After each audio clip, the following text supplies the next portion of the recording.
Buenos días. Bueno, pues hoy vamos a hablar de un fenómeno muy interesante. Desde hace algunos años, cuando yo comencé en la clínica de género, pues tradicionalmente lo que veíamos era lo que era violencia familiar, ¿no? Sobre todo la violencia entre pareja, que es algo que lamentablemente sigue existiendo y sigue siendo un índice muy frecuente de las denuncias y de las quejas y de las personas que asisten a tratamiento. Sin embargo, hay algunos reportes desde más o menos, desde 1957, donde se hablaba de, sobre todo algunos autores norteamericanos, de la posibilidad o de algunos casos que se habían reportado en algunos centros de atención donde los hijos agredían a los padres. Esto pues no es nuevo, ¿no? Inclusive se pueden encontrar a lo mejor en partes de la historia, en partes de la Biblia, etcétera. Sin embargo, pues es un fenómeno al que no se le dio mucha importancia, sino ya fue a partir más o menos de los años 60, como les decía yo, 60, luego en los 70, cuando ya se comenzó a hablar más de lo de violencia familiar, de abuso sexual, de otro tipo de violencia. Pero curiosamente fue más o menos por ahí en 1996, o al menos en los 90, cuando sobre todo, y como siempre sucede, ¿no?, en otros países se le dio importancia a un caso que hubo en España donde un joven asesinó a su familia con una espada japonesa, con una katana. De hecho así le pusieron, ¿no?, el asesino de la katana. Aquí lo interesante es cuando a él le preguntan por qué lo hace, simplemente no da una explicación en el sentido de que lo hizo por otra razón, sino por saber qué se sentía, a matar al papá, a la mamá y a una hermanita menor. Entonces desde ahí se comienza a destapar, por decirlo de esta manera, este fenómeno, y se comienzan a hacer cada vez denuncias, cada vez se comienza a hablar más de la violencia que se ejercen a padres a hijos. Ahora es un tema que se ha vuelto muy recurrente, ¿no?, en todo lo que son los temas de salud mental, el hablar, porque por ejemplo los que nos dedicamos a ver familia, vemos muchas veces la queja que en un momento dado tienen los padres con respecto a los hijos, ¿no? Y ya no en el sentido de los problemas de conducta tradicionales en la escuela, sino más bien ya en problemas de otro tipo. Hay algunos autores que, como ustedes pueden ver en la diapositiva, le llaman también un tercer tipo de violencia familiar, ¿no? Es decir, el primer tipo de violencia sería aquel que ejerce el agresor, que en este caso siempre es la pareja, hacia la mujer. De la mujer hacia los hijos, o también del padre a los hijos, pero ahora este nuevo tercer tipo de violencia sería el que ejerce los hijos hacia los padres. Es importante porque, por ejemplo, la OMS define como violencia toda acción o omisión intencional que va dirigida a una persona y que tiende de una manera intencional a causarle un daño físico, psicológico, sexual o económico, ¿no? Y bueno, como todos los tipos, es un fenómeno social, es un fenómeno cultural y puede ser en todos los contextos, ¿no? Y ahora en este caso pues se da dentro de lo que es la violencia familiar. También hay una cosa que es interesante, que muchas veces otro de los criterios que se está utilizando para hablar de violencia filioparental es que generalmente se debe dar entre jóvenes que están entrando a la pubertad, quizás más o menos por ahí de los 9 años hasta los adolescentes. Ese es cuando generalmente se va a iniciar este problema. Ya cuando hablamos en hijos mayores, generalmente ya el problema ya había iniciado, pero generalmente comienza por ahí de los 9 años, de los 14 años es cuando comienza esto. Y uno de los criterios que muchos autores actualmente mencionan es que no es necesario, no se requiere que el joven o el niño presente un trastorno mental. Es decir, la conducta se va a dar en un niño que puede tener, como vamos a ver, algunas características individuales que lo van a hacer más pendiente, más proclive en un momento dado a que tenga ese tipo de conductas, pero no se va a deber a ninguna enfermedad mental propiamente dicha. Estamos hablando de un niño, de un joven que de una manera propositiva, de una manera voluntaria, agrede a sus padres. Y obviamente dependiendo de la edad va a ser la magnitud de las agresiones, ¿no? O sea, primero van a ser pataletas, berrinches, y de ahí puede pasar directamente hasta una violencia física bastante severa. Es importante establecer, como les decía yo, una distinción que siempre me gusta hacer, entre lo que es la agresividad y la conducta violenta, ya que la primera, es decir, la agresividad es una característica que todos los seres vivos tenemos y es un mecanismo de defensa. En cambio, lo que es la violencia ya es un acto intencional de poder. Otro término que pudiésemos poner en esta diapositiva es la impulsividad. Es un término que a mí me gusta hacer mucho la diferencia porque, por ejemplo, en el caso del niño con déficit de atención o que tiene un problema de índole neurológico o neuropsiquiátrico, estamos hablando que ahí hay una respuesta mucho más rápida a un estímulo, que es lo que caracteriza la impulsividad, y esto se puede ver por factores de tipo cerebral, como el caso del déficit de atención, donde el niño o el joven responde de una manera sin anticipar la consecuencia, pero no con la intención de hacer daño. Entonces sí es importante diferenciar la violencia, que es intencional, donde yo estoy totalmente consciente qué tipo de violencia voy a ejercer y sobre quién y con qué fin, que generalmente es hacer mi voluntad, de imponer mi poder. La agresividad, que es una respuesta biológica donde el cerebro nos prepara para luchar, para defender el territorio, para defender las crías, para defender nuestra vida o para huir, o bien la paralización, que también es otro de los síntomas que se describe. Y por otro lado, la impulsividad, que entra dentro de esta dificultad que tiene la gente para inhibir la respuesta ante un estímulo y que se puede dar en jóvenes, sobre todo que son muy impulsivos por el hecho de estar su cerebro en desarrollo, como ya en personas con cerebro desarrollado que tienen un problema neuropsiquiátrico, un trastorno de personalidad muy severo, ¿no? Como puede ser el trastorno borderline. Entonces, es importante diferenciar esto porque muchas veces se confunde el niño que pueda tener un acto impulsivo y llegue a hacer en un momento a romper algo, a empujar a otro niño o a pegarle a la mamá a un niño realmente violento, ¿no? Entonces, en este caso, la violencia filioparental es un tipo de violencia que debemos de tener muy en cuenta. Y de hecho las estadísticas de la violencia, curiosamente cuando hablamos de violencia filioparental, pues estamos hablando también de otro fenómeno que se da más o menos en esa misma edad, que aunque no es el momento de la plática, que es el bullying, que sería básicamente una expresión de esa misma violencia que se da dentro de la casa, pero en el contexto escolar, en el mesosistema. No es curioso cómo esa edad entre 9, 14, 15 años, cuando se incrementa mucho lo que son las conductas violentas de los jóvenes. Es difícil establecer una sola causa y bueno, hay que tratar de entender que es un conjunto de múltiples causas, como vamos a ir viendo adelante desde el punto de vista biológico, desde el punto de vista psicológico, social, y que van a representar una nueva forma cada vez más grave de violencia, ¿no? En México yo al menos no encontré estadísticas de violencia filoparental, se mencionan nada más las de violencia familiar, pero en otros países se habla de un 15, un 30% de denuncia de violencia filioparental. El problema que hay muchas veces, como comentan otros autores en otros países, es que si de por sí hay un gran problema y una gran carencia para tener un problema de violencia familiar, por ejemplo, entre una pareja, imagínense la dificultad para abordar el problema de un hijo contra sus padres. Entonces eso es algo completamente inusual. Realmente el hijo puede violentarse en la casa, se llama una patrulla y los patrulleros no saben qué hacer. No saben si tratarlo como delincuente, si tratarlo como loco, o si tratar a los locos, o ver a los locos a los papás, o verlos como delincuentes. Realmente es una situación muy confusa, ¿no? Y otra de las situaciones es que cuando llegan al Ministerio Público tampoco la gente que está ahí está capacitada para entender una situación así. Es más, se han hecho encuestas, por ejemplo, y se ha visto que más o menos un 60% de los profesionales de la salud han oído hablar del tema, pero hay casi un 40% de profesionales de la salud mental, sobre todo médicos, que no conocen y que nunca han oído hablar de violencia filioparental. Entonces estamos hablando de una violencia que es muy común, que es muy frecuente, que mucha gente sufre, pero que no entiende o no alcanza a entender lo que está pasando.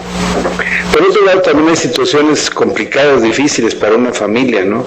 Aceptar que tienes un hijo violento, aceptar que tu hijo no es berrinchudo, no está consentido, no es grosero, sino es violento y que tiene una conducta violenta de tirano, es algo muy vergonzoso y muy penoso. No sé, realmente, el otro día platicaba con unos compañeros ¿qué es más vergonzoso? ¿Denunciar al marido que te pega o al hijo que te pega? ¿No? Y realmente la tradición, al menos aquí en nuestro país, con respecto a la madre, pues es que la madre perdona todo. Quizás al esposo le pueda perdonar muchas cosas durante mucho tiempo, pero va a llegar un momento en que ya va a poner un límite, pero denunciar a un hijo, ponerle un límite a un hijo, es algo verdaderamente complicado, ¿eh? Porque además es la exhibición de casi la dificultad o la incapacidad de nosotros los padres, porque así es visto el fenómeno. Al menos se ha hablado de algunas corrientes donde se han sacado libros de autoayuda, de conocimiento público, donde siempre se culpa a la familia y se dice es que la familia no pudo poner límites, es que la familia es la que no sirvió y los hijos son resultado de los padres. Definitivamente, pero también hay características individuales, sociales, familiares que van a hacer que el problema no sea únicamente culpa de las familias. Y eso se los comento porque casi siempre la tendencia es decir, no, es que hay que poner límites. Si no se pudo hacer eso con un niño de 8 años, se va a poder hacer con un chico de 18 o 20 años que pesa 90 kilos y que juega fútbol americano y que no hace nada todo el día, o que anda con una pandilla, o que consume droga, o que consume alcohol. Y es cuando sale como que la solución mágica, póngale límites, ¿no? Si a los 5 años no le pudiste poner límites, ¿tú qué te vas a poner límites a los 19 años, a los 20, a los 25? Entonces realmente es una situación muy complicada porque toda la familia se vuelve rehén y hemos tenido casos verdaderamente dramáticos donde las historias de lo que los hijos han llegado a hacer son realmente terribles, ¿no? Un ejemplo de esto pudiera ser, si ustedes han visto o pueden ver la película Hablemos de Kevin, y se van a dar cuenta más o menos de lo que es tener un tirano de estos en casa. Es una película norteamericana bastante impactante, aunque sí, realmente es un hijo violento, es un hijo tirano. Hablemos de Kevin, es una buena película, se la recomiendo. Entonces, bueno, como les decía yo, entendemos este tipo de violencia como un conjunto de conductas no aisladas, sino repetidas, de violencia física, verbal, psicológica, inclusive hemos tenido casos de violencia sexual que van dirigidas a los padres o adultos que ocupan su lugar, es decir, de cuidadores, ¿no? En este caso pueden ser las abuelitas, pueden ser los tíos, etcétera, y también hacia los hermanos, porque también se olvida mucho que esta tiranía pues no nada más se ejerce hacia los padres, sino también hacia los hermanos mayores y a los hermanos menores. Y digo hermanos mayores porque muchas veces uno siempre piensa que el hermano mayor es el más violento, y de repente el que sale más violento y más difícil de controlar es el hermano menor. O por el contrario, ¿no? En un momento dado puede ser el hermano mayor el que en un momento dado pues ya es violento, pero no siempre es una regla, ¿no? De que el hijo mayor o que el hijo menor, puede ser cualquiera de los hijos, tanto hombre como mujer, porque también tenemos siempre la idea que son los hombres los que generalmente son los violentos, pero nos hemos encontrado chicas violentísimas contra las madres, contra los padres, contra las hermanas, contra los hermanos. Estamos hablando de una situación que no respeta edad, sexo ni condición social económica, ¿no? Hemos tenido familias de muy escasos recursos económicos, sociales, culturales, y a mí me ha tocado familias de alto nivel económico y académicos, ¿no? Supuestamente, donde se maneja una violencia de veras increíble para el tipo de personas que se dicen ser, y la forma de cómo se agreden dentro de la interacción familiar es verdaderamente paralizante para uno, ¿no? Realmente no sabes a quién parar primero y a quién tratar en un momento dado de connotar como el que está bien o el que está mal. Pero lo que sí es que el hijo tirano realmente es algo tremendo, ¿no? Y es algo que no para. Y cada vez, conforme se ha ido incrementando la edad de abandono del hogar, pues encontramos hijos tiranos o violencia filoparental de hijos de 20, 30 años, 35, 40 años que viven con la madre, ¿no? Entonces son situaciones que se van cada vez haciendo más complicadas. Generalmente, como les decía yo, pues siempre tiene un fin que es el hacer mi voluntad, ¿no? Se excluye esta violencia aquellos casos, como les decía yo, adolescentes y jóvenes que se defienden a sí mismos, ¿no? Que en este caso sería agresión, la violencia o la agresión como forma de protección de otro miembro de la familia. Por ejemplo, esto es lo que algunos llaman, un poquito más abajo viene retaliation, o sería una especie como de revancha, ¿no? Que es cuando, por ejemplo, cuando el hijo golpea al padre que está golpeando a la madre. Esto es bastante frecuente también, pero no hay que confundirlo. Aquí es una conducta de tratar de defender a los miembros de la familia del agresor, que en este caso puede ser el padre, puede ser el hermano mayor, pero no es violencia filoparental, sino ahí se da muchas veces, en el contexto de la violencia, pues una situación por tratar de defender, se cae dentro de la conducta violenta, pero su fin no es imponer el poder, es tratar de frenar la violencia, aunque sea con la violencia. Imagínense la desesperación, por ejemplo, de los padres que a veces se han tenido que enfrentar a golpes con los hijos. Y enfrentamientos fuertes. A mí me ha tocado papás donde han sido apuñaleados por los hijos, donde realmente ya la impotencia ante la violencia es tan alta que los hijos no respetan absolutamente a nadie, ¿no? Entonces sí es una situación muy delicada que desgraciadamente pues viene, ¿no? Muchas veces, en el caso de la retaliation o de la retaliación, como ustedes lo quieran llamar, muchas veces, bueno, pues se habla de que se invierten los papeles y a nivel interaccional, pues siempre el victimario va a pasar a ser víctima y la víctima va a pasar a ser victimario. Se puede dar, pero realmente aquí la definición es cuando es más un ejercicio de poder de los hijos hacia los padres, ¿no? Esta nueva violencia, entre comillas, filoparental, comparte, como les decía yo, con otros modelos de violencia, la búsqueda de control y de poder, en este caso dentro de la familia. Y este perfil pues va a ser casi siempre reducido a las agresiones ejercidas por niños y adolescentes y muchas veces jóvenes, entendiendo esta palabra jóvenes ahora como un término viejo, pero que se está utilizando de una manera nueva. Y me permito hacer la aclaración, generalmente antes se hablaba de la pubertad, de la adolescencia y de la adultez. Ahora, como ya esto de la adolescencia y la adultez se está prolongando, porque no sabemos en qué momento eres mayor de edad y en qué momento eres adulto, algunos han acuñado o han utilizado el término de juventud, que sería el periodo en que una persona mayor de edad se vuelve ya un adulto responsable, porque hay que recordar que cada país pues difiere mucho. Por ejemplo, aquí en México es a los 18 años ya eres mayor de edad, en los Estados Unidos eres a los 21 años, pero el hecho de que cumplas 18 años y que seas mayor de edad no significa que seas responsable. Entonces aquí se acuña o se utiliza mucho el término juventud, ¿no? Que queda como un hueco, pero bueno, estos jóvenes aparentemente normales que van a proceder de cualquier estrato social, como les decía yo, y que van a tener conductas violentas, que van a incluir siempre el ámbito familiar y van a ser siempre reducidas a este contexto. Miren, este es algo muy importante. El chico con rasgos disociales, oposicionistas, antisociales, va a ser violento dentro y fuera de la casa.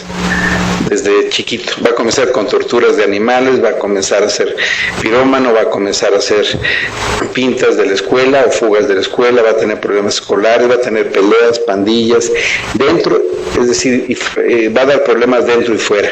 Generalmente el hijo emperador, el hijo tirano, como ustedes lo quieran denominar, o el hijo que ejerce violencia filoparental, generalmente lo va a hacer dentro de la casa. Y esto es algo muy interesante porque si ustedes se dan cuenta es como la mayoría de los agresores de pareja. Dentro de la casa se portan muy violentos, pero fuera tienen la imagen del Dr. Jekyll y Mr. Hyde. Y en este caso estos chicos muchas veces en la escuela son reportados como amigueros, sociables, educados, brillantes en la escuela, y algunos lo van muy bien y van a muy buenas escuelas, pero ya en la casa son tiranos, al igual que los agresores adultos, ¿no? Que fuera de casa pues tenemos una imagen y dentro de casa tenemos otra. Entonces algo sucede también, por eso es muy difícil a veces creer que el joven que uno ve en la escuela sea el mismo joven violento dentro de su casa, ¿no? Y bueno, pues es algo que muchas veces confunde y, como les digo yo, impide muchas veces que la gente crea, que en un momento dado se acepte o se atreva uno a denunciar a un hijo que ante la sociedad, como un marido que ante la sociedad es un buen hombre, un buen hijo, y que dentro es un tirano. Generalmente se habla que los adultos somos los responsables de la educación en los jóvenes, ¿no? De cualquier edad y género, aunque es más frecuente en padres añosos, en familias monoparentales y aún en madres que en padres. Es una violencia que se produce en escala. Comienza generalmente con insultos. Y estos insultos y descalificaciones generalmente van a comenzar cuando el papá o cuando la mamá no cede ante una demanda que tiene el joven o que tiene el niño o que tiene el adolescente. Y esto va a comenzar una situación de insultos, de descalificaciones, después de amenazas y posteriormente comienza con ruptura de objetos. Realmente los jóvenes azotan puertas, rompen las cosas, rompen computadoras, rompen celulares, comienzan con este tipo de ruptura de objeto y ya en un momento dado, cuando se da a un extremo ya más severo, ya son agresiones violentas físicas, que pueden ser muy severas, desde un empujón, desde una cachetada, hasta realmente apuñalar a sus padres, o como el que les mencionaba yo, ¿no? Este español que de plano agarró un sable japonés y los mató. Va a ser, es un proceso que puede durar años y debe destacarse que no alberga un fin predeterminado. La violencia crece progresivamente y aun cuando se consigue la sumisión absoluta por parte de los padres y un pleno dominio y control de terror en la casa, no para la violencia. O sea, el hijo ejerce violencia filioparental, pues ya que consigue su objetivo, uno pensaría que se va a tranquilizar. Sin embargo, nunca va a ser suficiente lo que obtenga, entonces siempre va a querer más y más, y estas escaladas de violencia se van a estar repitiendo. Inclusive algunos autores hablan de que hay un ciclo de violencia también aquí, ¿no? Donde el hijo se vuelve violento, donde viene después una fase de perdón, de luna de miel, donde los padres vuelven a creer en él y hay una calma tensa y luego se vuelve a reactivar la violencia. O sea, tiene las mismas características que cualquier otro tipo de violencia. Entonces es algo que debemos de tener en cuenta, que también la violencia filioparental, como todas las violencias, pues es una violencia cíclica, ¿no? Aquí, dentro de los cambios sociales o dentro de los factores sociales que se han producido en las últimas décadas, tanto en la mayor parte del mundo y especialmente en nuestra sociedad occidental, han favorecido la aparición de nuevas dinámicas que han promovido la alteración familiar, sobre todo en los equilibrios de poder en el interior de la familia, así como en el sistema educativo de la escuela. Y esto es muy importante mencionarlo porque, mire, se ha partido, sobre todo algunos autores hablan en el siglo pasado, de la etapa del silencio, que eran los padres, que fueron padres antes de los años 50, donde controlaban supuestamente a los hijos con solo mirarlos, sin tenerles que regañar, sin tenerles que insultar. Y quizás a muchos de los papás les tocó, ¿no? Que los papás con la mirada simplemente ya los ponían en orden. Pero ahora, ¿qué es lo que ha pasado? Los padres que tenemos hijos después de los años 50 hasta la fecha, hemos intercambiado completamente la situación. Ahora realmente los que nos controlan con una mirada son los hijos. ¿Por qué? Porque ahora se ha compensado todo este supuesto modelo autoritario que hubo a un modelo entre comillas democrático que no funciona para nada y que se ha visto que ha sido un fracaso. También el modelo donde se piensa que hay que ser amigo del hijo es un modelo que ha fracasado. Son a lo mejor muchos de los conceptos del famoso Dr. Spock y del libro Tu hijo, donde había que ser amigo. No es cierto, o sea, no se puede dar una relación de amistad entre dos personas que tienen funciones, edades, situaciones que son desiguales. Los padres tenemos la responsabilidad de educar, de proveer, somos responsables de la conducta del hijo.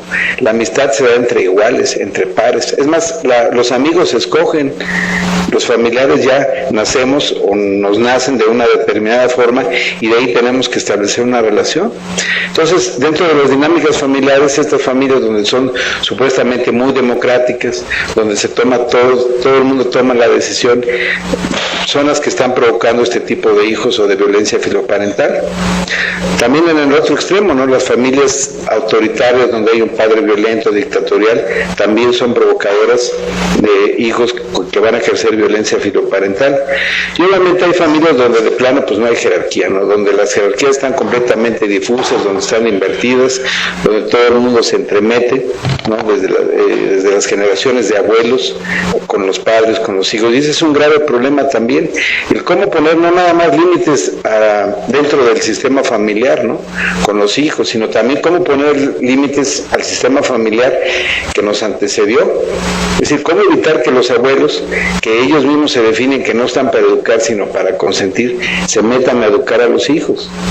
Ya están cansados, ya están aburridos, ya están físicamente algunos con problemas, ya no tienen la fuerza para lidiar con un joven y a veces, muchas veces, el poder que siempre han ejercido con los hijos lo ejercen por medio de los nietos. Entonces siempre hay que tratar de delimitar quién es la autoridad de la casa, y la autoridad de la casa, independientemente de si nos gusta o no nos gusta, es el papá y la mamá. Una autoridad que debe ser compartida y apoyada mutuamente. O sea, yo me puedo llevar muy mal con mi pareja, pero ya en mi función de padres debemos de tratar de llegar a acuerdos de cómo poner límites, cómo poner jerarquías, cómo tratar de que la orden no sea contradecida tanto del uno hacia el otro. Porque realmente cuando se da estas situaciones, los papás siempre decimos que las mamás están locas, ¿no? Cuando se quejan los hijos, no, pues no le hagas caso a tu mamá está loca, ya sabes que es histérica, ¿no? Y en el caso de la mamá, pues la descalificación al padre, ay, tu padre, pues mira, a ver si hoy llega, y si llega sobrio, pues le pides, pero pues la verdad es que tu papá no contamos con él. O sea, es una forma de quitarnos la responsabilidad y de una otra manera tratar de tomar un control que vamos a perder tarde o temprano, porque los hijos buscan alianza, y generalmente cuando se alían a un padre o otro, lo hacen no por amor, sino por su propia conveniencia. Lo que pasa es que muchas veces nos confunden y nos confundimos. Entonces, estas familias democráticas de veras no funcionan, se ha visto por sí mismo, han caído sobre su propio peso, porque les digo, no puede haber igualdad, no es la misma responsabilidad la que tiene un papá que un niño de 5 años, al que hay que proveerle todo. Otra de las cosas que también se ha convertido actualmente en esta sociedad es que al hijo se le da todo absolutamente, ¿no? Es decir, antes de que lo pida, ya se le está dando, ¿no? Con este afán, ¿no? y como algunos llaman, con esta niñocracia, o esta paidocracia, donde ahorita lo más importante es el hijo. Algunos piensan que tiene que ver con los chinos, porque los chinos tienen un solo hijo, y si tienen un segundo hijo les cobran $20,000 por hijo, ¿no? Es una multa.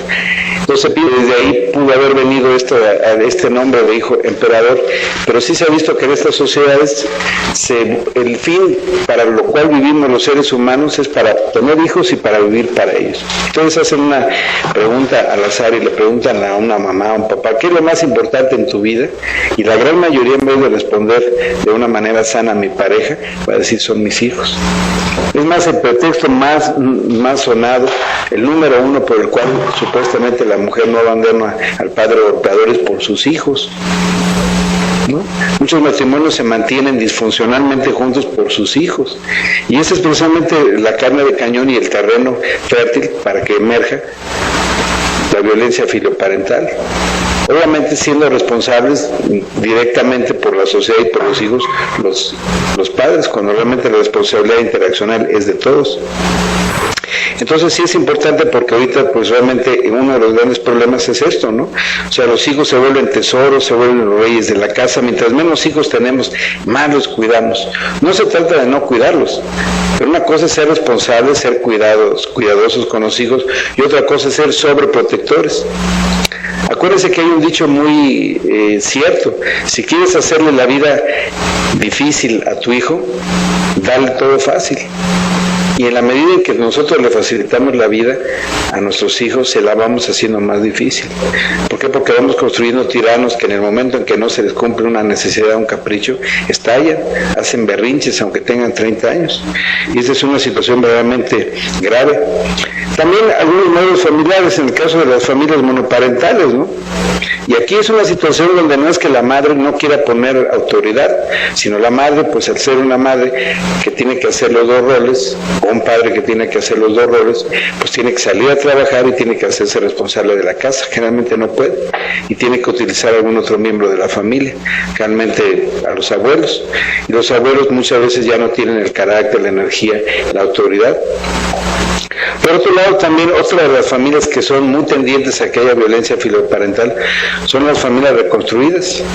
A mí me ha tocado donde las familias reconstruidas, el padrastro o el papá de segunda nupcia quiere imponer un límite, quiere imponer una autoridad a los hijos de la pareja que ya tenía antes de que se casara con él, y inmediatamente, con perdón de la expresión, brinca la pareja y dice: a mis hijos no los toques, porque ni el que era su padre o ni el que era su madre de a de veras los ponían, no, pues menos tú.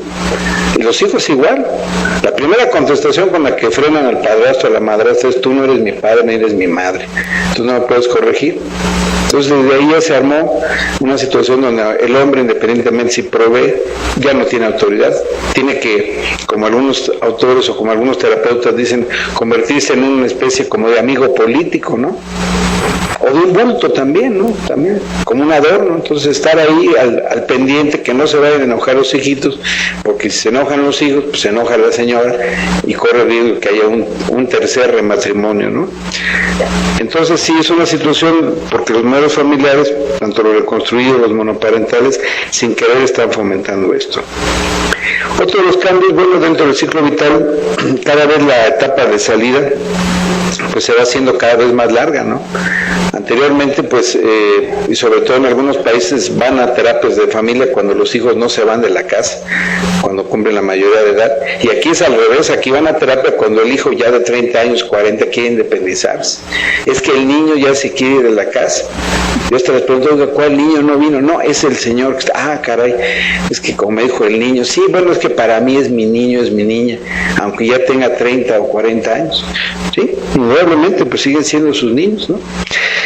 Obviamente también los cambios laborales, con una plena incorporación pues de la mujer al trabajo, con el aumento del número de horas, hace que tanto el papá como la mamá estemos fuera de la casa, o agarremos el pretexto del trabajo para estar fuera de la casa.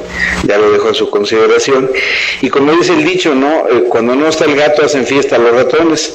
Indudablemente, pues mientras menos pasemos tiempo con los hijos, y un tiempo no de sobreprotección, sino de calidad, de respeto, de comunicación, pues realmente eso va a ser en un momento dado pues que no haya una aparente autoridad, y que los momentos en que la familia pasa, aparentemente todo está bien y se trata de mantener más o menos una armonía. O sea, la fórmula para no pelear en una reunión familiar o con los hijos es decirles a todo que sí, es comprarles todo. Si ustedes quieren pasar un domingo a gusto, quieren ir a un centro comercial a gusto, llévense la tarjeta de crédito bien llena, bien con bastante crédito, y compren todo. Vayan a ver la película que los hijos quieren, coman las hamburguesas que los hijos quieren, y punto. Pero en el momento que ustedes exijan algo para ustedes, es cuando van a comenzar las broncas. Hagan la prueba, ustedes vayan con su familia y díganme que no al niño, y van a ver cómo se arma la diversión realmente, ¿no? Cuando son otros los miembros de la sociedad los que tratan de poner estos límites, este es un tópico interesante, ¿no? Porque no es extraño observar cómo a menudo los padres se alían indiscriminadamente con el hijo. Y mire, esto es muy frecuente, y es una queja muy frecuente en las escuelas.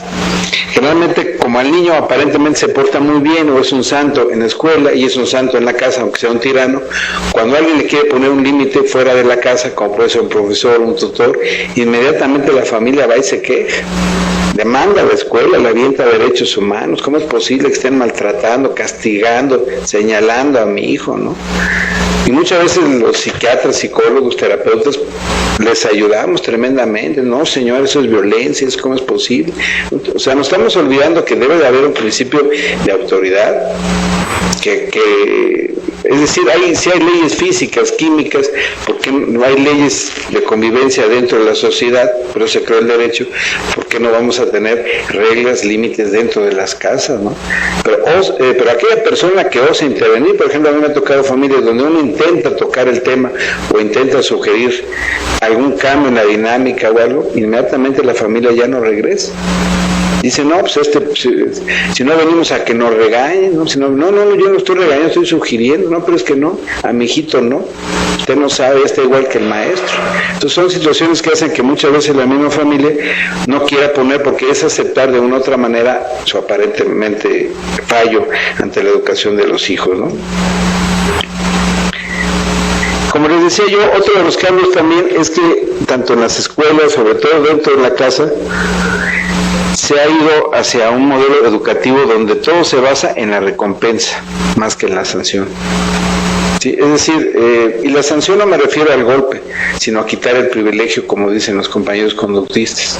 Todo se premia. Si el niño se portó bien o ahora no rompió un vidrio, si no incendió la casa se le premia, si no se llevó el carro se le premia, se le felicita porque no metió a los amigotes a beber a la casa. Es decir, si ahora no le pegó al papá o no le pegó a su hermanita o no cacheteó a la mamá, es un buen niño y hay que premiarlo. Es que ya lleva 3 días sin romper nada. Bueno, pues hay que darle su premio, hay que comprarle su Xbox. ¿No? Entonces son situaciones donde estamos fomentando este tipo de situación y donde en vez de que el joven o el niño sufra la consecuencia, ¿no? Simplemente se le premia cuando no se porta mal, cuando simplemente el no portarse mal es una obligación, tengo entendido. El respetar las normas, el respetar las jerarquías, pues debe ser un parte de las obligaciones, de los valores que uno debe transmitir a los hijos. No premiarlos porque hoy me saludaron o porque hoy no me insultaron. Sin embargo, es una de las tendencias que hay. La sociedad cada vez es más permisiva con la violencia de los hijos y sobre todo los hemos acostumbrado a que sean hedonistas y nihilistas de una manera creciente, es decir, narcisistas. No hay joven, no hay jovencita, no hay niño al que no se le compre inmediatamente o no se le satisfaga inmediatamente un capricho, no una necesidad, un capricho. Entonces, ¿qué pasa? Que cuando una persona, como en el caso de las personas que se vuelven adictas a las compras, al alcohol, al sexo, algo deseable lo vuelve necesidad. Y aquí estos jóvenes, pues algo que era un deseo, lo vuelven una necesidad imperiosa que los padres tenemos que satisfacer, so pena pues de sufrir la violencia de ellos, ¿no? Y esto es parte de esta cultura hedonista donde lo más importante es el placer.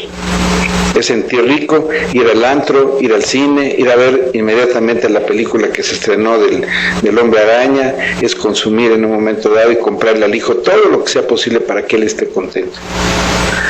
Sí es importante, obviamente, darle satisfactores a los hijos, pero no vivir para eso y sobre todo no soportar la violencia cuando uno no logra satisfacer, porque hay cosas que uno, por mucho que quiera a un hijo, no le vas a poder dar, no le vas a poder escoger esposa, no le vas a poder escoger trabajo, no le vas a poder escoger una carrera, no le vas a poder resolver los problemas cuando tú ya no vivas o cuando tú ya no estés.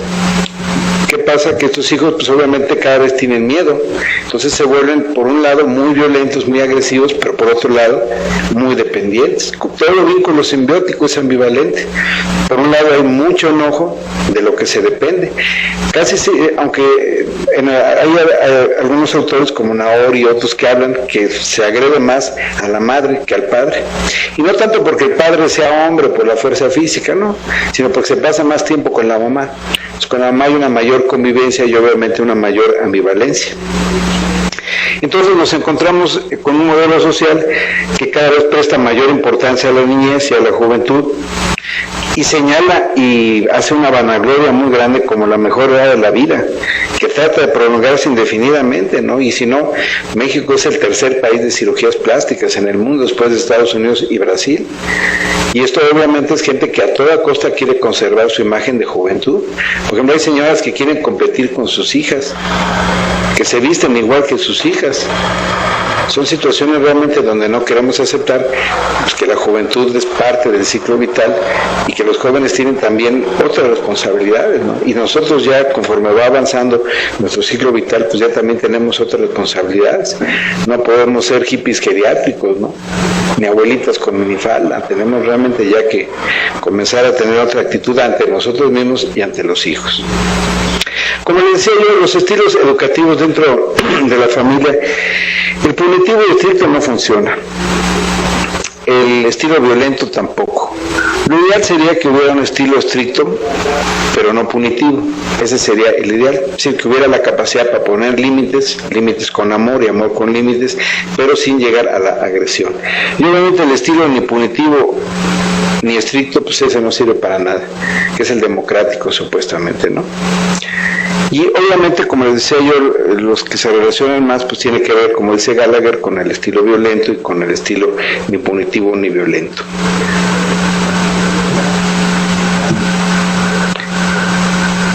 Toda esta dificultad en un momento dado de educar a los hijos de una forma útil para sí mismos, los acaba convirtiéndolos en tiranos.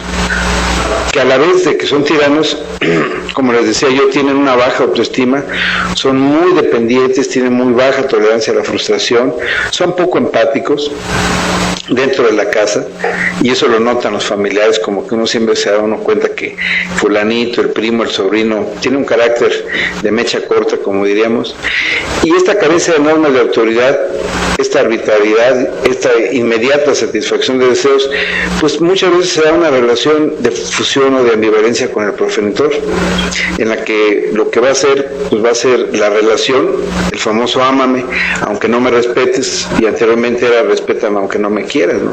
Y ahora lo que más se prima o lo que más importa es la relación amorosa.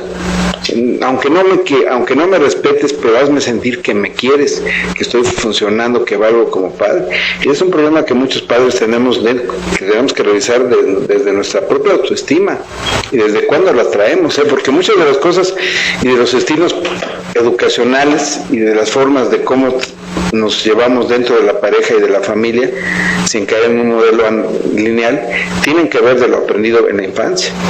Y muchas veces estamos repitiendo el mismo modelo de haber sido hijos perfectos, maravillosos, para ser aceptados por los padres o para no ser abandonados supuestamente, y nos volvemos maridos y padres maravillosos por el mismo temor a no ser queridos.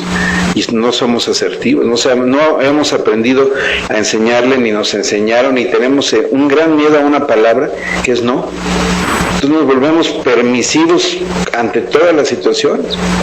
Hay una gran dificultad para que la gente sepa utilizar la palabra no, tanto decirla como escucharla. Si a mí alguien me dice no, yo lo interpreto como que me está diciendo no a mí, y es no a mi conducta. Cuando yo le digo a un hijo que no es a él, es a su conducta.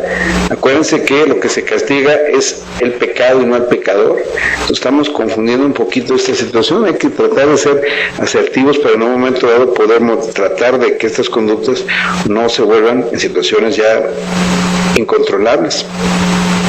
Indudablemente lo que mal se aprende, pues mal se repite, y esto no es nada más en el caso de ser padres, sino también ser pareja. ¿Cómo vamos a poder poner autoridad en la casa si diario nos estamos peleando con la pareja? O sea, ¿qué le estamos transmitiendo a los hijos? Que la mamá está loca y que el papá es un desgraciado, que es un violento. En el momento en que la mamá le quiere poner un límite a un hijo, le dice, pues ya ves, tenía razón mi papá, estás loca. Y en el momento en que el padre quiere poner un límite, inmediatamente lo connota como lo connota la mamá. Entonces lo primero que tenemos que hacer es revisar cómo está nuestra relación de pareja.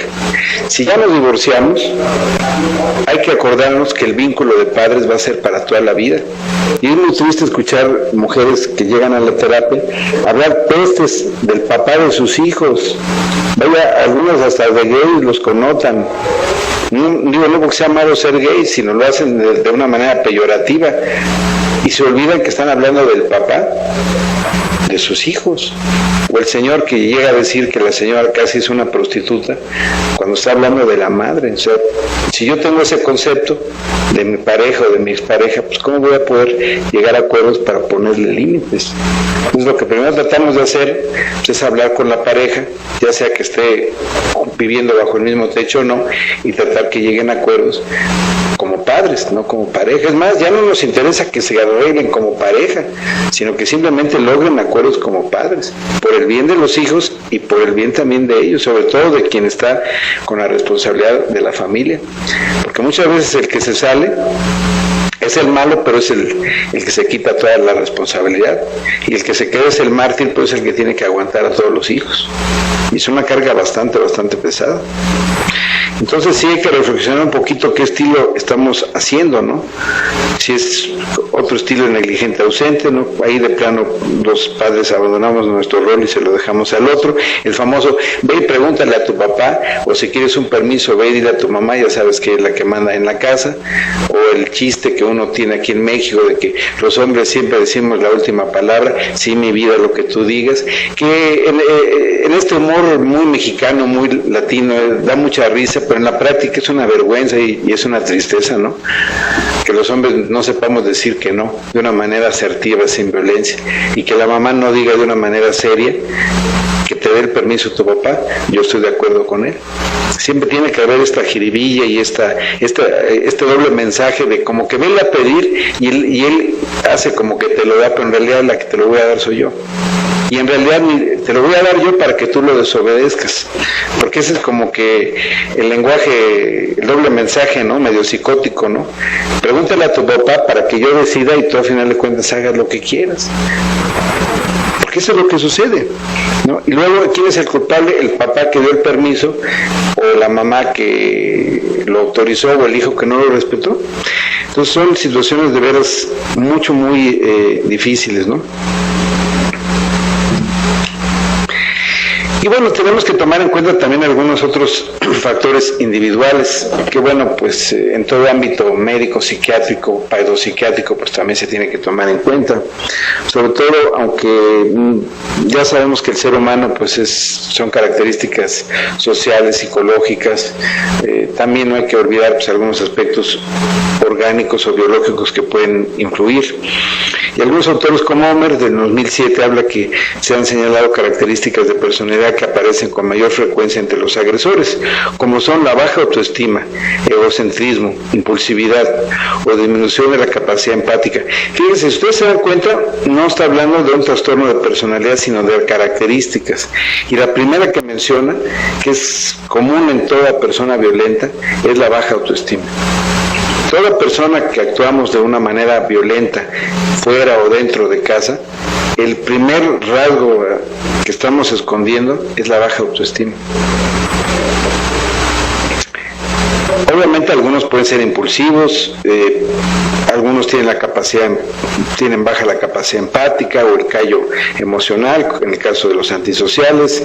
Hay rasgos muy narcisistas, pero sobre todo lo que llama mucho la atención es la baja autoestima. Y yo le pondría la incapacidad y las pobres habilidades sociales que tenemos los hombres para muchas veces resolver los problemas sin violencia, y sobre todo el gran problema que siempre hay con los hombres de cualquier edad en la terapia, la capacidad para conectarse con sus sentimientos y verbalizarlos. Entonces eso hace que la baja autoestima y el egocentrismo son dos de las características que se perciben con mayor frecuencia y que están más relacionadas a los cambios educativos entre los años 80 y 90. Es decir, si ustedes se dan cuenta, entre los años 80 y 90 del siglo pasado, lo que caracterizó a la gente era o la gente narcisista o la gente con baja autoestima. Para autores como Luis Marco Rojas, por ejemplo, en su libro La semilla del odio, es muy interesante porque habla de las parejas narcisistas, de estas parejas que viven muchas veces para satisfacer únicamente sus egos, pero que no viven una relación de pareja como tal, no hay una interacción, son casi como compañeros de cuarto. Y obviamente este modelo de primero son mis necesidades y después las tuyas, son incompatibles con la familia. Como decía Salvador Minucci, ¿no? Cuando tú formas una familia, pierdes en tu individualidad, pero ganas en pertenencia. Y la gente quiere pertenecer y seguir siendo individual. Pues así no se puede.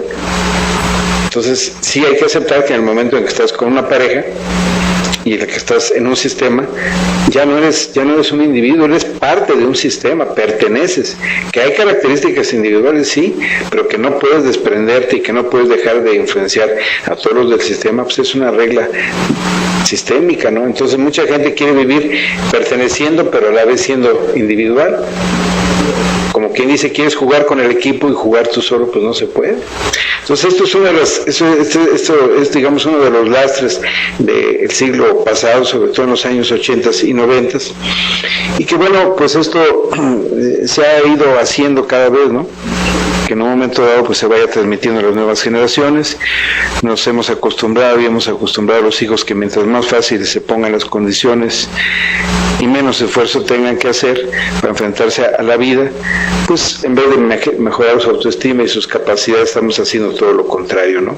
Y uno lo ve, por ejemplo, cada vez las escuelas, cada vez los diversos centros educativos, deportivos, piden menos requisitos. Al menos aquí en México, ¿no? Se han vuelto es parte de un negocio, de una industria, las escuelas, pero ahora encuentran escuelas en todas las esquinas. O sea, todo el mundo quiere estudiar. ¿Para qué? Pues no sé. Y digo no sé para qué porque no hay trabajo. Entonces mucha gente quiere estudiar, entran sin ningún requisito, sin exámenes de admisión, ya no hay un promedio mínimo para entrar a una universidad, sobre todo estas universidades casi clandestinas que hay en muchos de nuestros países, ¿no?, de Latinoamérica, y no dudo que también en los de primer mundo, donde la gente únicamente pagando entra y únicamente pagando sale, pero no adquiere conocimiento, porque la gente olvida que a la escuela se va a aprender y que la educación, como decimos aquí en México y en otros países, la educación se mama, es decir, se aprende en la casa. Ya el conocimiento teórico se aprende en la escuela y mucha gente manda a sus hijos a que los eduque la maestra o el psicólogo o la gente que se dedica a la salud mental. Ahora las que están educando y tratando de transmitir todos los valores de la sexualidad, de la familia, son las psicólogas, los psicólogos, ya no es el papá, ya son los maestros, donde esa obligación pues, es de nosotros los padres, porque a la escuela se va a aprender un conocimiento, no a aprender valores. Ahí quizás se refuerzan, pero se aprenden desde la casa. Obviamente los trastornos por déficit de atención, sobre todo que son hiperactivos, impulsivos, pues tienen un problema biológico que nos guste o no nos guste, tiene que tener un tratamiento médico y psicoterapéutico, un tratamiento farmacológico para reducir la impulsividad, la hiperactividad, para mejorar la inatención y para que el chico se pueda concentrar y pueda entender, porque muchas veces los mandamos a una terapia y se pasa la hora tratando el terapeuta de sujetar al niño a la silla, porque tiene una distractibilidad y una hiperactividad tremenda. Y no nada más el niño, el joven, a lo mejor no es hiperactivo, no es impulsivo, pero está totalmente inatento en la escuela y en la terapia. Y la prueba más importante es que ustedes pregunten si entendió lo que ustedes están tratando de decir y les van a decir que no. Entonces muchas veces, pues sí, aquí hay que combinar ambos aspectos, tanto el aspecto farmacológico como el aspecto terapéutico. Obviamente ya el trastorno antisocial, que se puede hacer el diagnóstico antes de los 18 años, pues ya es un problema realmente que tiene que ver con factores biológicos, con factores psicológicos, con factores sociales. Hay muchas teorías. Hay un libro, el de Liken, es un libro excelente, ¿no? Es de los más nuevos, obviamente los de Robert Herr. Los trastornos narcisistas, sobre todo en jóvenes, son también muy proclives, ¿no?, a tener estos estallidos de violencia. Obviamente lo que se llama trastornos límites de la personalidad, ¿no?, que son muy impulsivos, son muy cambiantes. Y en algunos casos hasta los trastornos fóbicos y obsesivos, ¿no?, donde pueden en un momento dado llegar, aunque realmente aquí no es tanto el hecho de que sea un control de poder, sino un control para que al joven le permitan hacer sus rituales, porque si no le permiten hacer su ritual, se enoja. Y es cuando puede emerger el acto violento, por eso se refiere a los fóbicos y obsesivos, ¿no? Si son chicos que evitan en un momento dado hacer una serie de cosas o que dependen demasiado por las mismas características donde tienen los patrones conductuales y cognitivos, ¿no? Y eso hace que puedan ser un poquito agresivos. Como les decía, es necesario comprender el modelo sistémico entendiendo la violencia como resultado de una determinada interacción entre los diferentes miembros de la familia, en el cual los roles de víctima y agresor pueden intercambiarse, como dice Ricardo Perrone. Esto se logra introduciendo el concepto de circularidad, que ya saben ustedes que choca con el pensamiento lineal tradicional, y esta es la continua interacción entre los participantes de la relación en un intercambio de comunicación que no tiene principio ni fin y que se retroalimenta mutuamente. Es decir, aquí no es nada más decir la violencia filoparental es la responsabilidad de los hijos, sino también tiene que ver con qué estamos haciendo los padres, qué está haciendo la sociedad. Es decir, estamos hablando de una interacción a nivel de todos los sistemas, ¿no?, macro, micro, exosistemático, ¿no? La experiencia familiar previa de utilización de la violencia para resolver conflictos, como veíamos, pues es una transmisión de una inhabilidad, ¿no? Es decir, con la única forma en la que se puede corregir los problemas es con golpes, y eso es totalmente lo contrario de lo que les debemos de enseñar.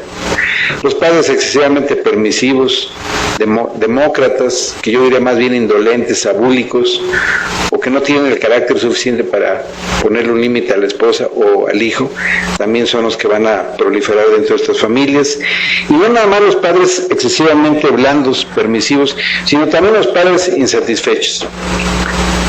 ¿Qué ya sea un padre insatisfecho con su rol, con su vida, que la siente vacía, sin sentido, que a veces dice, bueno, pues yo vivo para trabajar y pues vivo porque tengo que vivir. O sea, el problema es que no se querían, la gran mayoría de estos hombres o de estas mujeres, no se querían casar. Se tuvieron que casar por un mandato social, por un mandato biológico, porque ya estaban embarazados, por la presión cultural, porque ya les habían arreglado el matrimonio, porque ya habían, es decir, socialmente, la gran mayoría de la gente lo hacemos por cumplir un requisito. Ustedes pregúntenle a la gente que conozcan, al que esté al lado de usted, pregúntele, oiga, ¿usted por qué se casó? ¿O para qué se quiere casar? Y va a ver que no le va a dar una respuesta concreta, precisa. Muchos van a decir, bueno, pues es que me tengo que casar, ¿no? Pues eso es lo normal, sí, pero lo normal no es lo sano. Lo normal también es fumar, pero eso no es sano para los pulmones. Entonces mucha gente, desde ahí comienza la insatisfacción. Me tengo que casar porque pues ya tengo 28 años, 30, me van a decir que soy quedado. Ahora que ya me casé, pues tengo que tener hijos. No los planeé, ni me interesaba tener hijos, pero ya viene el chamaco. Entonces desde ahí ya comienza la insatisfacción, el rechazo, tanto de la madre como del padre. Muchas veces el padre, porque tiene que trabajar, tiene que hacer a un lado muchos de sus proyectos, y también de la mujer. A lo mejor la mujer tenía el plan de vivir así como en pareja legal y poder seguir estudiando y poder seguir haciendo maestrías y doctorados y postdoctorados y embarazarse por ahí de los 39 o 40 años, o congelar sus óvulos, como dicen algunas pacientes, que no, dice, yo voy a congelar mis óvulos ahorita que tengo 30, para cuando tenga 50 ya me pueda yo embarazar. ¿Está bien? O sea, la naturaleza es sabia, la biología es sabia, pero la gente estamos trastocando la naturaleza. Entonces, desde ahí se lleva, o sea, cuando sientes que la vida te impone una pareja, te impone unos hijos, te impone una responsabilidad, ¿cómo vas a poder sentir y vivirte satisfecho y ejercer tu trabajo de ser padre, de ser madre, de ser esposo, si estás enojado, si estás inconforme? Que esa es la demanda en el fondo de la gran mayoría de las parejas.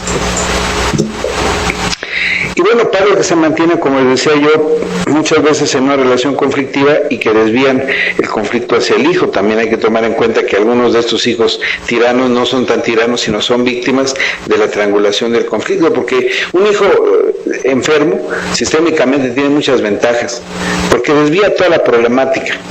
No, es por el niño, es que el niño es el que está mal. Si el niño se portara bien, si el niño no convulsionara, si el niño no tuviera problemas de conducta, todos seríamos felices. No es cierto, simplemente es la desviación, ya descrita desde los tiempos de Salvador Minucci y Jay Haley, ¿no?, de las triangulaciones. Padres que por diferentes razones mantienen una relación excesivamente próxima, funcional con uno de los hijos, ¿no? Generalmente ahí puede ser uno de los hijos enfermos, donde la madre se fusiona al hijo enfermo, le provee todo, y el otro, generalmente el padre, se aísla completamente, ¿no? Por lo tanto, familias sin jerarquía que van a ser proclives a la violencia.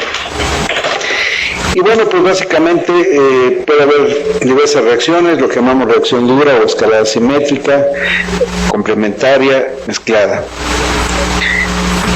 Hay que tomar en cuenta que muchas veces la conducta violenta se va a mantener porque existen, digamos, beneficios secundarios en su utilización, ¿no? Ya que muchas veces, pues, el que la ejerce trata de incrementar su poder, su dominio sobre la familia. Y como les decía yo, muchas veces la familia tiene una gran dificultad para poder aceptar que realmente tiene un hijo violento, porque sentimos que si tenemos un hijo violento nosotros somos los culpables, y la sociedad y las demás familias y las demás gentes inmediatamente lo dicen así. No se pueden ver todos los factores sociales, culturales, biológicos que pueda haber. Entonces se ha vuelto también un tema tabú, y eso hace que muchas veces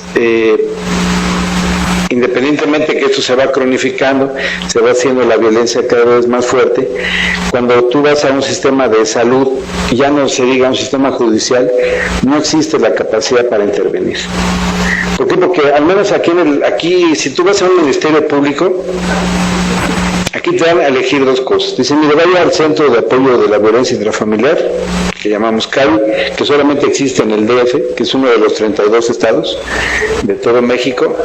Y por otro lado, te dicen o vaya con el juez cívico para que lo metan un año al bote. Entonces son como que las dos alternativas que dan a los papás. Si tú se puso violento y llamas a una patrulla, el juez cívico te lo mete un año a la cárcel. O sea, es cuando dices tú, bueno, como papá, ¿qué hago? Lo meto un año a la cárcel, sobre todo, no sé las de otro país, pero las de México, que son universidades de excelencia para el crimen, para que si no era adicto, salga adicto, y para que si no estuviera enganchado en el crimen organizado, salga ya como un nuevo miembro, porque ese es el temor de uno como padre y ese riesgo dentro de las cárceles, porque no rehabilitan, perfeccionan a los criminales, y sus mejores maestros son los custodios y los policías que están ahí. Y por otro lado, pues en el CADI se hace una atenta invitación a que haya un diálogo. Pero cuando llega el hijo violento, pues como el marido golpeador, pues no llega tirando golpes, a todo dice que sí. Va a las terapias y regresando se les cobra a los papás haciendo pedazos la casa, ¿no? O porque ya fue a la terapia, ahora quiere que le compren su nuevo compact disc o su nueva pantalla de plasma, no sé.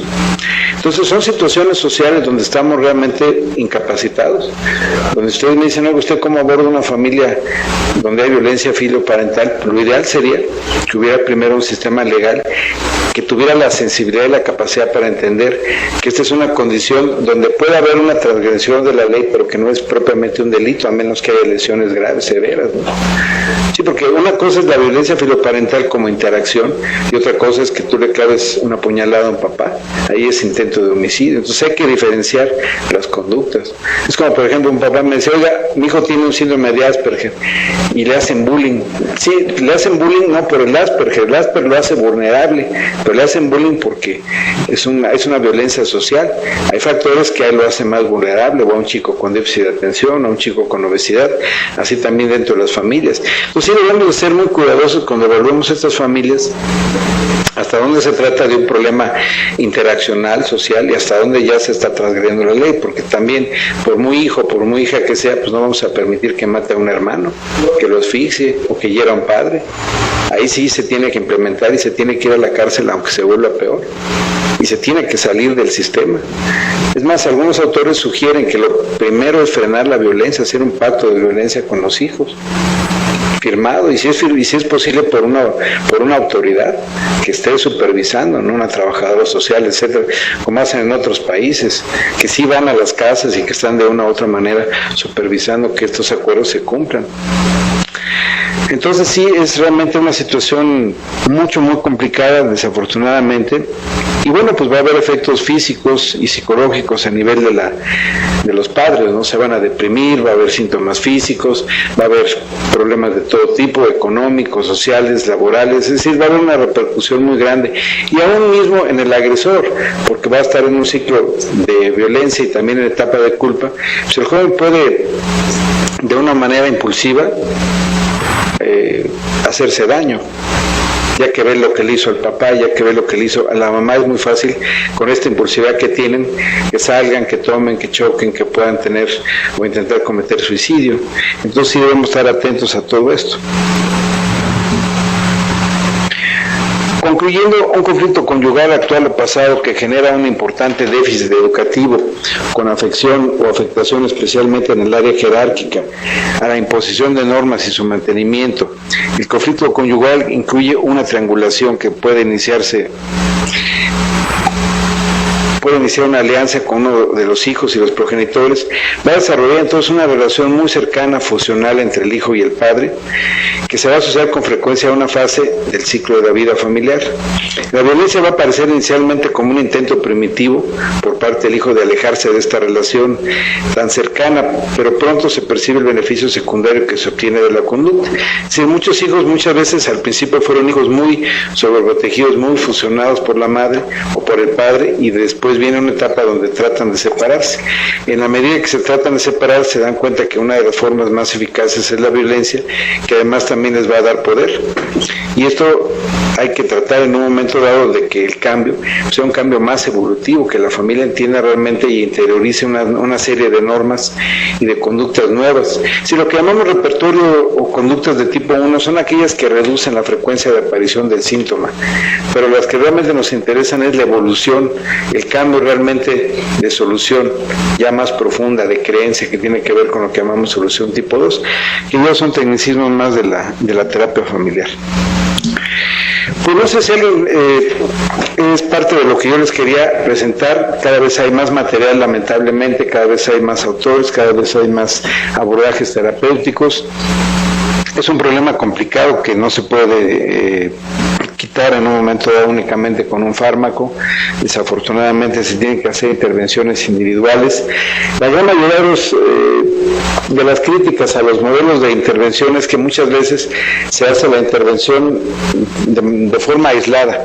O sea, hay dos corrientes, los que dicen, mira, hay que tratar por un lado al agresor y por otro lado a las víctimas, y hay otros modelos que tratan de integrar el tratamiento al agresor con la víctima.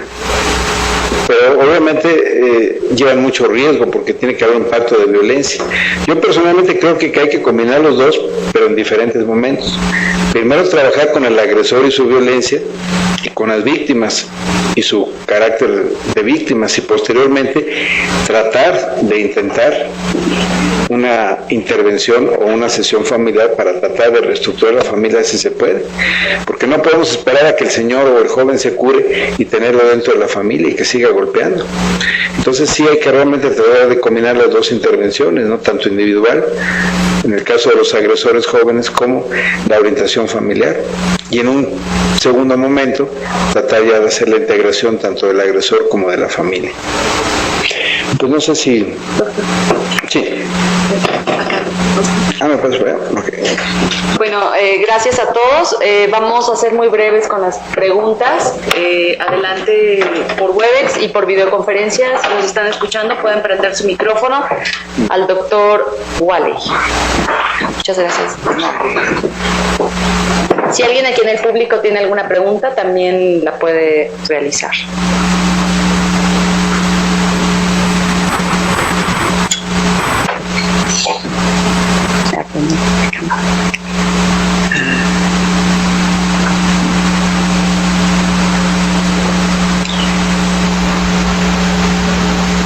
No sé si esta sea una pregunta, pero del Instituto Universitario Sor Juana de Tehuacán, Puebla.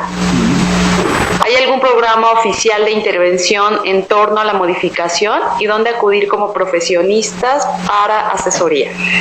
Mira, al menos de lo que yo conozco aquí en México no hay.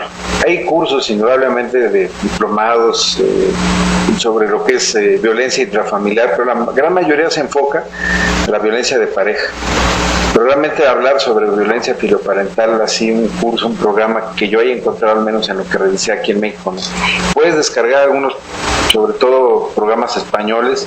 Hay páginas, por ejemplo, que de Canadá, hay páginas inglesas, hay páginas norteamericanas, donde te da un esbozo más o menos de los pasos que sería deseable implementar, tanto con los padres, con el agresor, con el sistema jurídico, pero lamentablemente, al menos yo aquí en México no conozco ningún como tal, ¿no? Donde se integre tanto los aspectos psicoterapéuticos, paso por paso, como los aspectos legales, que en un momento dado son de gran utilidad. Muy bien, gracias, doctor. Creo que esta pregunta va también por la misma línea. Recomendaciones de bibliografía para ahondar en los tratamientos.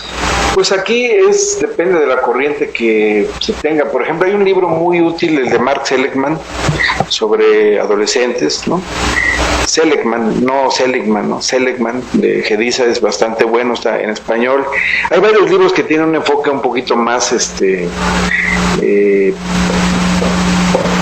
psicologicista, ¿no? Por ejemplo, el de Vicente Garrido, es un libro interesante, pero él como criminólogo habla más sobre la personalidad psicopática, ¿no? Hay otros que hablan más sobre la dinámica de la familia, hay otros que hablan más sobre el contexto social. Entonces, realmente son pocos los textos así que abordan. Por ejemplo, uno que es de mucha difusión aquí en México, no sé, en otros países, es el de Hijos Tiranos, Débiles y Dependientes, ¿no? De Marta Alicia Chávez, creo que algo así de editorial Grijalvo, hay algún otro por ahí que se llama Hijos Tiranos. En general hay una extensa bibliografía. Desafortunadamente, y sí quiero aclarar que muchas de estas autoras, con todo respeto, y de otros autores, hacen mucho énfasis en que el problema son los padres. Y dicen, es que los papás tienen que ponerle límite, es que los papás tienen que hacer esto y aquello, sí, pero si no lo hiciste a los 8 años, va a estar muy canijo que ahorita lo puedas hacer con un cuate de 20. O sea, ya tienes que utilizar otro tipo de recursos, de maniobras inclusive legales, de terapias más individuales o más de qué vamos a hacer, casi de codependencia, ¿no? Porque es muy fácil decir, no, pues ponle límites, recupera tu autoridad, tú eres el padre, pero en la práctica es bastante complicado. Entonces sí es bueno hacer una revisión de los libros que puedas encontrar y ver qué enfoque te gusta, qué enfoque tiene que ver más con lo que estás tratando de indagar, si tiene que ver con la personalidad del hijo agresor, de la dinámica familiar que en un momento dado pueda haber, y sobre todo los abordajes que se tienen que comenzar a implementar, porque realmente no hay un libro que te hable sobre terapia familiar y abordaje de la familia con hijos o con violencia filoparental, no hay.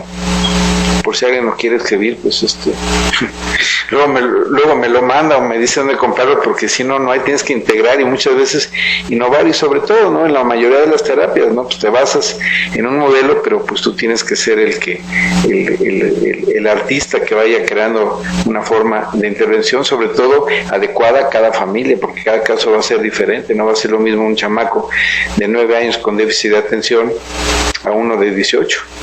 Con un padre alcohólico, golpeador, y él pues también con las mismas características, ¿no? Muy bien, doctor. Pues tenemos muchas felicitaciones y me voy a enfocar a las preguntas. No estamos preparados para vivir tantos años, ni padres ni hijos, y la convivencia socioeconómica afecta. ¿Existe información que nos prepara sobre todo a las personas que ya están en este momento? Felicidades, doctor. Gracias. Pues realmente, ¿cómo fue la pregunta esto de los tiempos? Dice que no estamos preparados para vivir tantos años, ni padres ni hijos, y la convivencia socioeconómica afecta. Sí, yo creo que es un punto muy importante, porque con el avance, ¿no?, de la medicina, pues, se ha prolongado la esperanza de vida. Aquí en México lo más frecuente es encontrar las familias de 3 generaciones, ¿no?, de abuelos, padres e hijos. Entonces sí, realmente no estamos acostumbrados, o más bien estamos muy acostumbrados a un tipo de convivencia, muchas veces de 3 generaciones. A lo que a veces no estamos acostumbrados es al desprendimiento. Aquí cada vez y en la gran mayoría de los países no es que estés tan acostumbrado, lo que pasa es que se está prolongando demasiado la convivencia. Y es decir, hay países en Europa donde los hijos se van o siguen viviendo en la casa a los 30 a 35 años y siguen haciendo una vida de solteros y están estudiando o están trabajando, llevan una vida social pues ya de adultos de 30 años o demás, y el gran problema es ese, ¿no? O sea, ¿en qué momento fomentar el desprendimiento? Porque todas estas conductas que estamos teniendo dentro de la familia, en vez de fomentar la responsabilidad, la independencia, la autonomía, el desprendimiento de los hijos, estamos provocando lo contrario, que sean débiles, que sean dependientes, que sean hedonistas, que no toleren hacer ningún esfuerzo. Entonces eso está creando graves conflictos, porque las familias que anteriormente eran muy extensas, porque había muchos hijos, que se volvieron más pequeñitas aparentemente porque eran nucleares, ¿no?, la familia de la ciudad, ahora están volver a hacerse extensas, pero no porque estén 20 hermanos, sino porque están todos amontonados. Sí, están los abuelos, están los hijos de los hijos, están los papás, es decir, cada vez estamos volviendo casi a tener familias extensas, porque nadie se quiere salir. Es que nadie se quiere salir, de veras. Hay un término de un autor que se llama Frank Pittman III, que tiene un libro ya viejón, pero muy interesante, muy bueno, donde habla de los nidos atascados, ¿no? Nos habla del nido de vuelo fallido, ¿no? El que te avienta antes de tiempo para que te fracases y regreses. Pero el nido atascado está tan cómodo que nadie se quiere ir. Y a veces uno conoce familias donde uno dice, no, es que qué padre viven aquí todos, ¿no? Con ganas, aquí hace uno lo que uno quiere. Sí, pero pues ¿cuándo vas a hacer tu vida, no? Entonces, el gran problema yo creo que no es tanto la calidad, la cantidad de vida que convivamos, sino la calidad. Porque aquí lo importante es, como diría este mismo autor, Frank Pittman, ¿no? La obligación de la familia es darle las raíces, pero también las alas a los hijos. Y únicamente le estamos dando la raíz, y luego estamos como los arbolotes de las calles, ya rompieron la banqueta, pura raíz y no hay alas. Entonces sí hay que dar el sustento emocional, económico, pero con la idea de que los hijos se vayan, ¿no? De que se queden. Y yo creo que ese es el cambio que hay que hacer un poquito, ¿no? Irnos preparando para eso. Gracias, doctor. La última pregunta. ¿Podría repetir el nombre de la película que sugirió durante la conferencia? Excelente ponencia, felicitaciones. Muchas gracias. Sí, se llama Hablemos de Kevin. Hablemos de Kevin, perdón por el anuncio en Blockbuster. Yo no soy socio, desgraciadamente. Soy socio, pero no tengo ninguna comisión. En Blockbuster la pueden encontrar o en cualquier esquina pirata de su preferencia. Hablemos de Kevin, una película bastante cruda, bastante fuerte y de verdad se la recomiendo mucho. Tenemos que hablar de Kevin, ya me dijeron, ya me corrigieron aquí el buen amigo René, que es cinéfilo. Ustedes pregunten la de Kevin. ¿Hablemos o tenemos que hablar de Kevin? Es una película, la verdad, verdaderamente cruda, que impacta mucho por la crudeza, por la realidad que en un momento dado se manifiesta. Y por ahí debe de haber algunas otras que inclusive se basan hasta en aspectos reales, ¿eh? Pero la de tenemos que hablar de Kevin, como bien me han corregido, se la recomiendo mucho. Muy bien, muchas gracias, doctor. Está lleno de felicitaciones. Y solo un comentario más que nos hace. Un breve comentario, el doctor Félix. El amontonamiento tiene un fondo socioeconómico más que cultural. ¿Se puede hacer el comentario del caso de Góngora Pimentel? Bueno, yo creo que tiene que ver con los dos. ¿No? Tiene que ver con aspectos sociales, económicos, porque también podemos vivir juntos, pero no revueltos. Y aquí es un problema más que socioeconómico, porque lo hemos encontrado en familias que económicamente están muy bien. Básicamente es la interacción. Acuérdense que en la familia lo que importa es la interacción. La interacción violenta es lo que caracteriza en un momento dado la violencia filoparental. Obviamente sí, cada vez hay una mayor dificultad para que los hijos puedan salir de la casa, puedan encontrar un trabajo, pero eso no significa que no sean independientes, eso no significa que sean tiranos, que sean agresores de los padres y que los padres estemos secuestrados y que únicamente salgamos a trabajar para pagar el botín de los hijos. O sea, eso es la violencia filoparental. O sea, no es el hecho de que vivan 20 en una casa, sino cómo viven. No es el qué o por qué viven, cómo viven.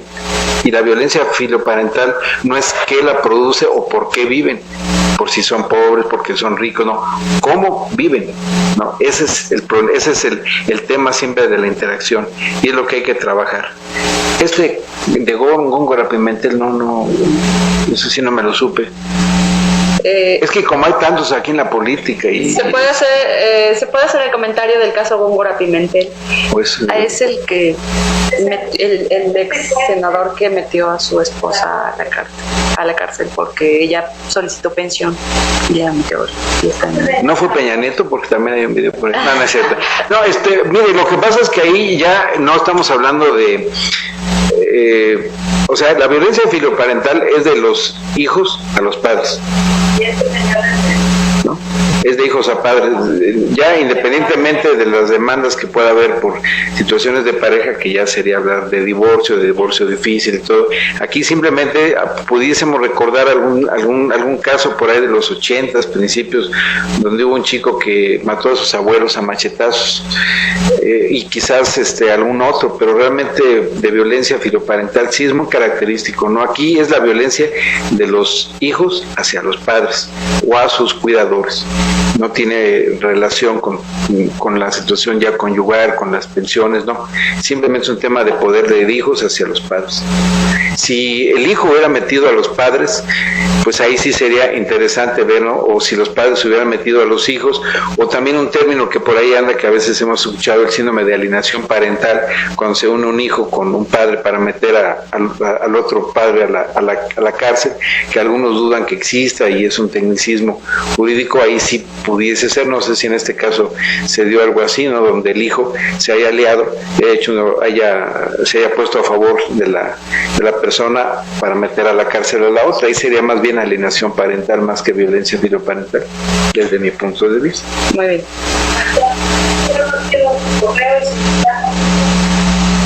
Sí, como no, gracias. Nos piden el correo del doctor Waley, ahorita lo vamos a poner aquí en el chat y ahorita la gente que me pidió se los pasamos. Estamos compartiendo la página de divulgación. Ahí es donde encuentran las videoconferencias. Obviamente no están todas porque no todos nos autorizan publicar. En el caso del doctor Waley siempre lo hace, entonces sí es útil. Esperamos que esté en la semana publicada. Está también la anterior videoconferencia, esta es la tercera que tenemos contigo. No, es la segunda con un servidor y la otra fue con la doctora Beatriz de la Pero son Cerda. 3, ¿verdad? Son 3, ya de la clínica de género. 3 videoconferencias. Muchas gracias, doctor. Les recordamos indicarnos el número de asistentes, ya sea por Webex, por el chat. Recuerden que las videoconferencias se mantienen gracias a su participación. Y la gente que nos escucha por videoconferencia también, si nos hacen llegar el correo o si prenden su micrófono. Les agradecemos y los invitamos a nuestro siguiente tema. Es guías de tratamiento para la depresión con la doctora Daniela Mendieta. Esto es el 19 de junio. Repito el nombre, guías de tratamiento para la depresión con la doctora Daniela Mendieta Cabrera, el 19 de junio. Les agradecemos a todos su paciencia, su tiempo y sobre todo su interés. Gracias. Hola, somos de Servicio de Salud del Estado de Querétaro. Tuvimos 13 asistentes del Centro Estatal de Salud Mental. Es nuestra primera